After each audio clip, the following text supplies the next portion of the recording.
Update 2. Cheating ex-fiance keeps coming to my door. Thank you everybody again for all your great advice. After the feedback on my last post I realized that maybe I misread the situation with her father. He has always been great to me, and I have a lot of respect for him. I decided to give him a call and just talk to him. You guys were right. His leading questions to me was because he was trying to find out if there was any chance of me going back to his daughter. He said he was hopeful for that, and that I was good for her, even though he said she didn't deserve me. That made me feel really good about myself for a while, that he recognized that. The reason he was smiling when he talked about his daughter was the culmination of a lifelong argument with his wife about her parenting style. He had told her so many times over the years that letting her daughter get away with things, spoiling her, not giving her discipline etc., this would have severe negative consequences in the future. His biggest regret with his daughter was letting his wife overrule him on this. He was smiling and being gleeful in anticipation of telling his wife he was right. I asked him if everything was okay between us and there was no problems at all,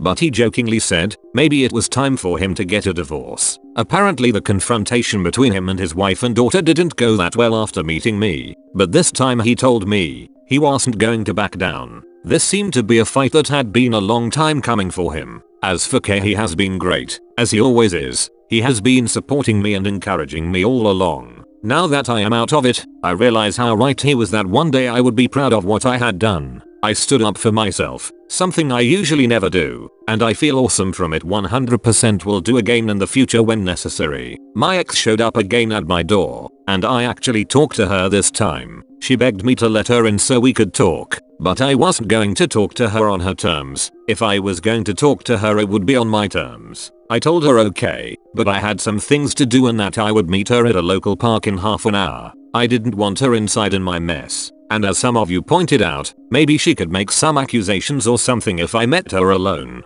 Strangely enough I wasn't nervous. Felt kinda good actually. For once in my life I felt pretty sure of myself. Anyways, I went to the park. She was there crying. I sat down. We had some meaningless small talk. She tried to interrogate me about what me and her father talked about. I told her that was private between me and him and frankly, none of her business. I was starting to get bored so I asked her what she wanted to talk about. She then went into this hour-long tirade about how sorry she was. She loved me so much. How wrong it was. How she hurt me. Yada yada. She begged for me to consider reconciling. She would do anything. I told her I forgive her because I don't want to carry that anger, hatred and hurt anymore. But no, getting back together? That is never going to happen. People who love other people don't do what she did to me. Her actions prove beyond any doubt that she is not a nice person. Nice people don't do what she did. I can never trust her again. I told her I want to live my life with a nice person that I can trust. A person that appreciates and loves me. And due to her actions she is no longer a viable candidate for that role in my life. She cried hysterically. I sat there and watched. It was strange. I have never felt that detached from anybody. I actually felt upset about how little I cared. This indifference iced me. I can't remember any other time at least. I called her dad to come get her. I told her that I hope she would get some counseling and fix herself. Something was obviously broken inside of her.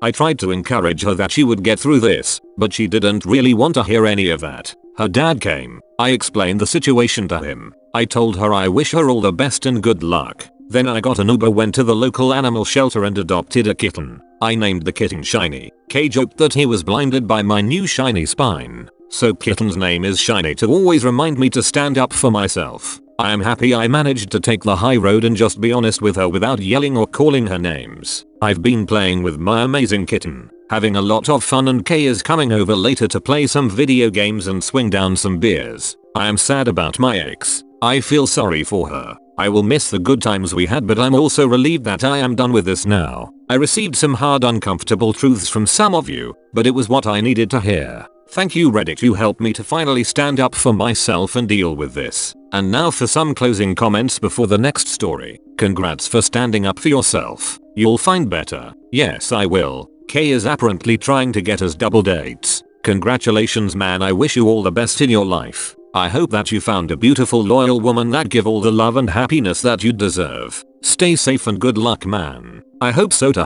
I will be very careful about my future relationships. This made me really happy. I adopted my cat and she is the only thing in the world that keeps me going. You won't regret it and I'm glad you stuck up for yourself. You deserve better. And now for the next story. Boyfriend, 21, made inappropriate comments in front of my 21F family. Yesterday my sister turned 17, so we celebrated at Red Lobster. At the table, my 4-year-old nephew asked if he could come to my house after. My boyfriend told him no. I asked why and he literally said because I am fucking tonight right in front of him. I was very pissed and we bickered at the table about it. Half an hour later, he said you getting some dick within ear range of my mother, 17yo sister and 13yo niece. He claims no one heard him, but if we are all at the table and I hear you, why wouldn't they? When we got home he tried to say he was drunk, but it doesn't matter because my nephew don't know what fucking is and the girls are older. I'm a rape victim, and situations like this make me anxious. I feel like there should have been any sexual language in front of my family because I'd never say anything like that in front of his nieces and nephews,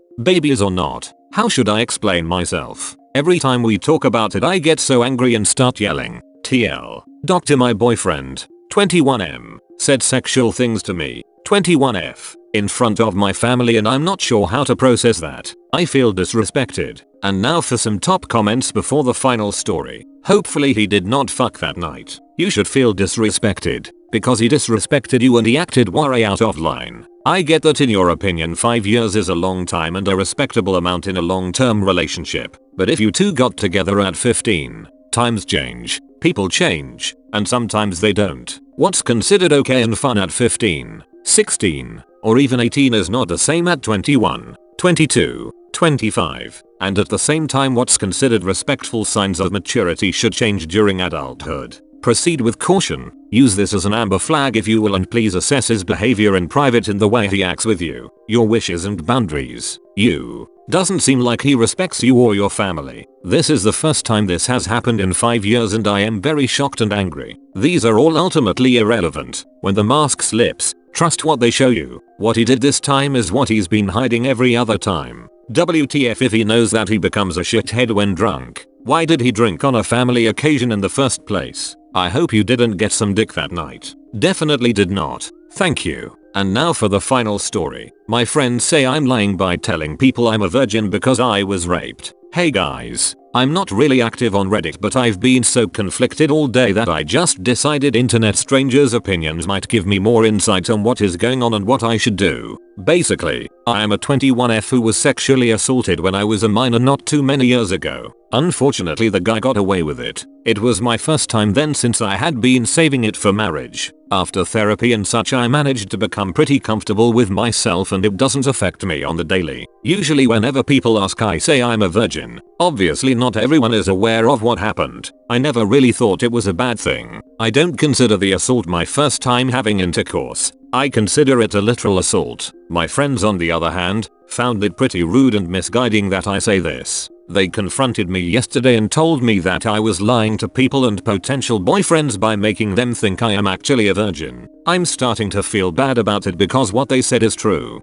Despite the fact I feel like I am a virgin, it's not a fact. I have to see them today as well and I'm not sure how to act. Should I talk to my friends about it? Will I seriously fuck up relationships with potential boyfriends by saying so? With my previous boyfriend, he completely understood after I told him what happened. Note, it's not like I go around screaming I'm a virgin or flexing on others. If I'm asked I just say so. And now for some top comments. Please find better friends. These ghouls make mean girls look like little angels. I'm also curious why and how this even became a discussion topic. Sure, when I was in college, we knew each other's V-card status, but I can't picture any of us telling a rape victim she wasn't portraying herself properly. It's none of their damn business. I also think you're handling the boyfriend issue the only way you can. This is very personal info, and when the time is right, you can explain why you've never made love. I'm middle-aged and I know a lot of assault survivors. At my age, we don't know any virgins.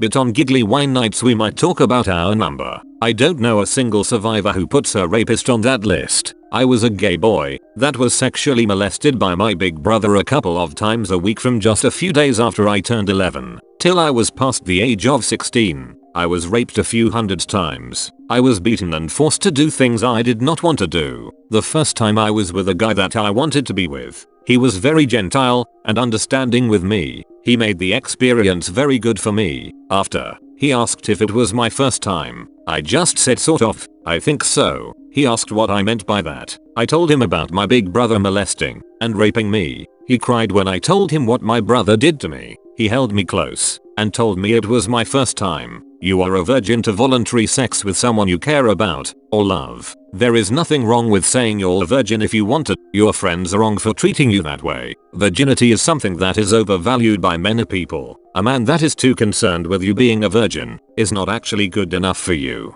If it's important for you to save it for marriage, that is fine. Do what is right for you. Just don't impose that on others or think less of them if they had sex with someone they cared about before marriage. We are all different. What is right for one person may not be right for another. I do think that if you are getting very close to a boyfriend and potential husband, it would be best if he knew about the fact you have been raped at some point that you decide is right. It will help him to be a little more understanding. A good man will still love you and will be understanding. Thanks so much for replying with your own thoughts and experiences. I really appreciate your words and will definitely take them into consideration. Your friends are the worst kind of people and you should get far away from them fast. I'm so sorry that this happened to you. It was not sex and you are still a virgin. Don't let anyone tell you any different. So what do you guys think? Leave your comments down below and don't forget to like, subscribe and turn on the bell notification for future videos. In the meantime, check out these amazing stories. Peace.